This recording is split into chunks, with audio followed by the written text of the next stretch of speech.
রাত পোহলেই আমার স্বামীর সাথে আমার জায়ের বিয়ে। আমার স্বামীকে আমি এখনো ডিভোর্স দেইনি, অথচ আমি আমার স্বামীকে এখনো ছেড়েও যাইনি। আমি আমার নিজের রুমেই বসে আছি। আমাদের বিয়ের 10 বছর হতে চলছে, অথচ এই 10 বছরে আমাদের কোনো সন্তান হয়নি। এই 10 বছর ধরে আমি নিঃসন্তান, অথচ সমস্যাটা আমার না, সমস্যা আমার স্বামীর। আমার স্বামীকে এই 10 বছরে অনেক ডাক্তার দেখিয়েছি, অনেক চিকিৎসা করেছি। বিয়ের পরে আমি যখন জানতে পারলাম যে আমার স্বামী আমাকে কোনোদিনও মায়ের সুখ এনে দিতে পারবে না, তখন আমার স্বামী আমাকে জড়িয়ে ধরে অনেক কান্না করছিল, এমনকি পায়ে পর্যন্ত ধরছিল যে শুধুমাত্র একটা সন্তানের জন্য তুমি আমাকে কোনোদিন ছেড়ে যেও না। তার কান্না জড়ানো মায়া মুখ দেখে আমি আর কোথাও যাইনি। আমি আমার স্বামীকে ওয়াদা করেছিলাম যে যত যাই হোক না কেন আমি তোমাকে ছেড়ে কোনোদিনও যাব না। এভাবেই আমাদের সংসারটা কাটতেছিল। আমার শাশুড়ি আমাকে অনেক পছন্দ করত। এর মধ্যে হঠাৎ করে আমার বড় জায়ের স্বামী মারা যায়। আমার ভাসুর যখন মারা গেছিল তখন তার 2টা সন্তান ছিল। বড় ছেলের বয়স ছিল 11 বছর আর ছোট মেয়ের বয়স ছিল 9 বছর। আমার ভাসুর আমাদের সাথে থাকতেন না, তিনি আলাদা করে বাড়ি উঠিয়েছিলেন। আমার ভাসুর তার স্ত্রী সন্তান নিয়ে থাকতেন। আমার যা ছিল অনেক সুন্দরী, তার চেহারা ছিল যেমন সুন্দর, তার ব্যবহার ছিল অমায়িক। তাকে দেখলে বোঝাই যায় না যে তার 2টা ছেলে মেয়ে আছে। আমার ভাসুর মারা যাওয়ার পর তার ছোট মেয়ে প্রায় সময় আমার কাছেই থাকতো, আমাদের কাছেই ঘুমাতো। সে আমাকে অনেক ভালোবাসতো এবং আমিও তাকে অনেক ভালোবাসতাম। আমার যাও মাঝে মধ্যে আসতো, আসলে আমার শাশুড়ির সাথেই ঘুমাতো এবং 2-1 দিন পরে আবার চলে যেত। আমার শ্বশুরের জমিনে আমার স্বামী নতুন করে বড় একটা বাড়ি বানিয়েছিল, আর সেই বাড়িতে ভালোই জায়গা ছিল। আমার যা তার 2 সন্তান নিয়ে আমার ভাসুরের করা বাড়িতেই থাকতো। মাঝে মধ্যে আমার শাশুড়িও যাইতো, কিন্তু আমার ভাসুরের 2 ছেলে মেয়ে তাদের বাবার জন্য অনেক কান্না করতো। আমার স্বামীকে মানে তার চাচাকে অনেক ভালোবাসতো বাচ্চারা। তাদের কান্না সহ্য করতে না পেরে আমার স্বামী আমার ভাসুরের 2 সন্তানকে আমাদের কাছেই নিয়ে আসে। প্রথম আমরা ওই মেয়েকে নিয়ে এক খাটেই 3 জনে ঘুমাতাম, কিন্তু ছেলেটা আসার পরে খাটটা অনেক ছোট ছিল, এজন্য আমার স্বামী আর 2 ছেলে মেয়েকে নিয়ে খাটের উপরেই ঘুমাতো, আর আমি নিচে বিছানা করে আলাদা করে নিচে শুয়ে ঘুমাতাম। আমার ভাসুর বেঁচে থাকতে ওই বাচ্চারা আমার স্বামীকে ছোট আব্বু বলে ডাকতো, কিন্তু ইদানিং দেখতেছি ওই ছেলে মেয়ে 2 জন আমার স্বামীকে আব্বু বলে ডাকে। ভাসুরের ছেলে মেয়ে 2 জন আমার খাটে ঘুমানোর পরে জায়গা হতো না, এজন্য আমি নিচে শুয়ে ঘুমাতাম।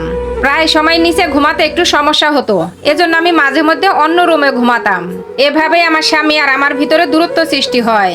ঠিক এইভাবেই 1টা বছর পার হয়। 1টা বছর পর আমি খেয়াল করলাম আমার শাশুড়ি এখন আর আমাকে আগের মতো ভালোবাসে না।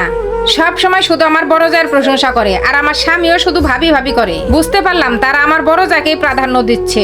আমার বড় জাকে ভালোবাসবে এটাই স্বাভাবিক, কারণ আমার বড় জা হচ্ছে আমার শাশুড়ির নিজের বোনের মেয়ে। তাকে অনেক আদর করে বাড়ির বড় বউ বানিয়ে নিয়ে এসেছিল। আর আমাদের বিয়েটা হয়েছিল পারিবারিক ভাবে বিয়ে হওয়ার কারণ আমার শাশুড়ি আমাকে তেমন একটা পছন্দ করতেন না।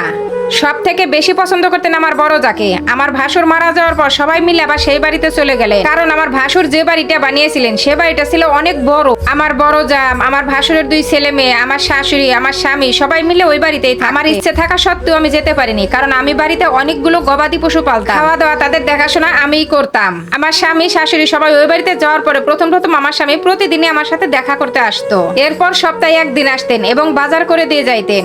এসব দেখলে আমার মাঝে মধ্যে অনেক রাগ হতো, কারণ আমার স্বামী আমাকে আগের মতো সময় দেয় না, আগের মতো ভালোবাসে না, বেশি সময় তাদের সাথেই কাটায়। এই কথা বলতে গেলে আমার স্বামীর সাথে আমার ঝগড়া লাগতো।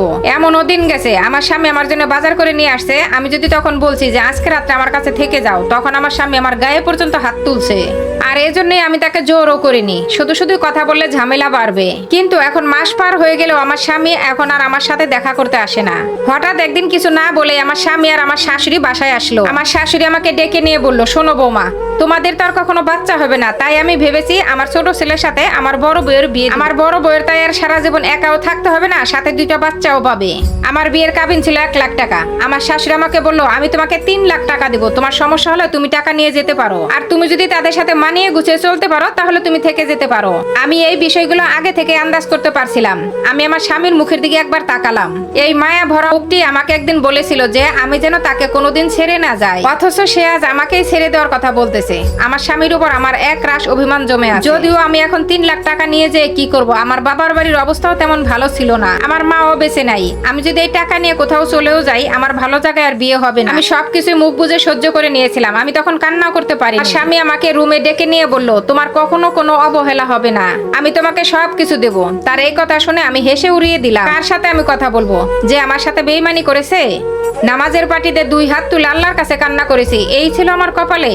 এই দিনটা আমাকে দেখতে হলো। আমার স্বামী এখন আমার কাছে আসে না বললেই চলে। আমার শাশুড়িও আমার সাথে কথা বলে না। আমার শ্বশুর বাড়ির মানুষ আমাকে দেখলে কেমন কেমন জানি করে, সব সময় বলে কেন তাদের ছেলেকে আমি ডিভোর্স দিয়ে চলে যাচ্ছি না। আফসোস লাগে এই শাশুড়িকে আমি একসময় কত পরম যত্ন করে রান্না করে খাওয়াইছি। এটা একটা এক আপুর জীবনের গল্প। গল্পটা আপনাদের কাছে কেমন লাগলো অবশ্যই কমেন্ট করে জানাবেন। শেষ পর্যন্ত যে আপুরা ভাইয়েরা ভিডিওটা দেখেছেন সবাইকে অসংখ্য ধন্যবাদ। আসসালামু আলাইকুম।